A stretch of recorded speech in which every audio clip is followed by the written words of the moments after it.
Immunity को जितना हम समझा सकते हैं उतना समझाया जाए कि भैया ये हमारी ही जगह है, ये हमारा ही पार्ट है।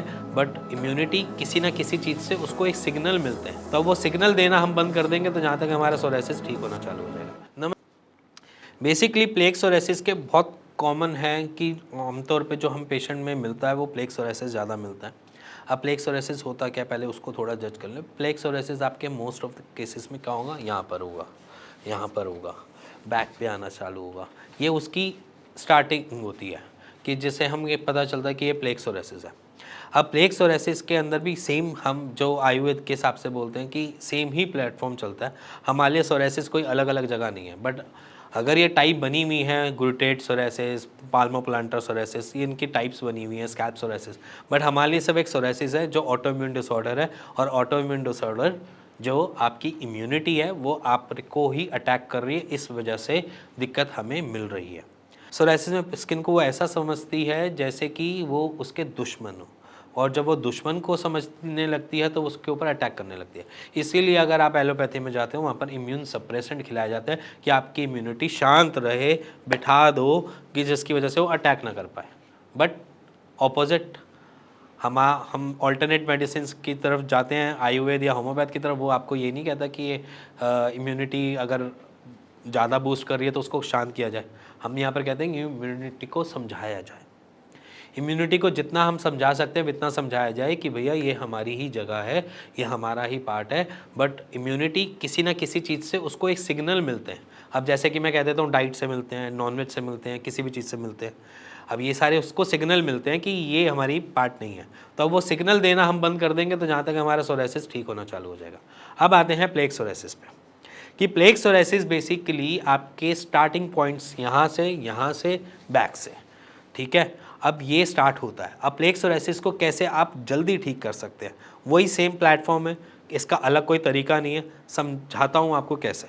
एक तो सबसे पहली चीज़, अगर प्लेग सोरेसिस अभी अभी स्टार्ट हुआ और आपको लग रहा है कि आपको सोरेसिस है, बिना बायोप्सी की रिपोर्ट के आपने इमेजेस कंपेयर करी या गूगल पे सर्च किया कि ये हो क्या रहा है, मैं दवाइयाँ ले चुका हूँ, एवरिल खा चुका हूँ, सिट्राजिन भी खिला चुके हैं डॉक्टर, हर चीज़ खिला चुके हैं, आपको जो भी एलर्जी की चीज़ें थी वो सारी खिला चुके हैं, बट भी वो जगह भर नहीं रही है, पूरी कंप्लीट ठीक नहीं हो रही है। तो बेसिकली फिर वो आपको स्टेरॉइड देंगे कि हम भैया इम्यूनिटी सप्रेसेंट खिलाओ या कुछ भी खिलाओ, ये आपको सोरेसिस बन रहा है।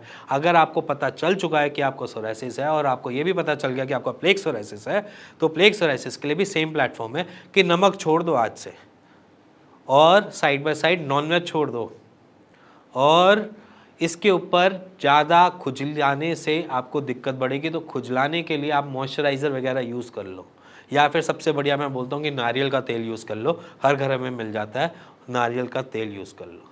थर्ड, आप इसकी थोड़ी सी केयर करो जगह की, जिसकी वजह से वहाँ पर कोई इन्फेक्शन ना बन जाए। जैसे आजकल का मौसम है, बारिशें चल रही हैं, बारिशें हमें दिक्कत दे सकती है, तो यहाँ पर क्या करना है, मॉइस्चराइज़ करना है, क्लीन रखना है, जिसकी वजह से इचिंग वगैरह टॉक्सिन्स वहाँ पर कलेक्शन ना हो, जिससे आपकी इचिंग ना बढ़े और आपके सोरेसिस में दिक्कत ना आए।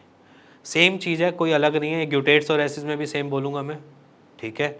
इवन पाल्मोप्लांटर में भी यही सेम बोलूँगा, स्कैल्प सोरेसिस में भी सेम बोलूँगा, हर सोरेसिस में मैं सेम ही बोलूँगा कि ये सारा का सारा जो सोरेसिस का फॉर्मूला है ना, इसको एक ही जगह पे एक ही डब्बे से ठीक किया जा सकता है। बट हम सिर्फ सजेस्ट कर सकते हैं, करनी या इसके ऊपर जो आपको अटेम्प्ट लगाने हैं वो आप ही के ही लगेंगे, क्योंकि पेशेंट मुझसे ज़्यादा जानता है अपने बारे में, ये सच है। डॉक्टर सिर्फ सलाह दे सकते हैं कि आप ये चीज़ें कर सकते हो, बट पेशेंट एक्चुअली हमसे ज़्यादा जानता है, क्योंकि वो सफ़रर है, वो उस प्रॉब्लम से सफ़र कर रहा होता है। इस वजह से मैं कहता हूँ कि अगर आप सोरेसिस के पेशेंट हो, कामली रहो, स्ट्रेस मत लो, क्योंकि स्ट्रेस लोगे तो भी एग्रावेट करता है। तो काम रहो, टेंशन मत लो, स्ट्रेस फ्री लो। अगर कोई चीज़ दिक्कत दे रही है, कोई चीज़ का स्ट्रेस ले रहा है, तो कोई नहीं, मेडिटेशन पे टाइम दे दो, गाने सुन लो, टीवी देख लो, कुछ भी कर लो, बट ज़्यादा सोचना नहीं, चिंता ज़्यादा करनी नहीं। साइड बाय साइड ये कुछ चीज़ें जो मैंने अभी बताई हैं उनको फॉलो कर लो, आपका सोरेसिस आज से ही धीरे धीरे होके ठीक होना चालू हो जाएगा। और इसी के साथ अगर कुछ जानना भी चाहते हो, समझना भी चाहते हो किसी भी चीज़ के बारे में, सोरासिस के बारे में ही, तो भी आप नीचे दिए हुए नंबर पे मेरे को कॉल कर सकते हैं, मेरी टीम से बात कर सकते हैं और उसका एक राइट सॉल्यूशन ले सकते हैं। इसी के साथ मिलेंगे नेक्स्ट वीडियो के लिए, तब तक के नमस्कार। और अगर आपको ये वीडियो समझ आई, पसंद आई, तो प्लीज़ लाइक, शेयर और बेल आइकन दबा दीजिएगा। And thank you very much.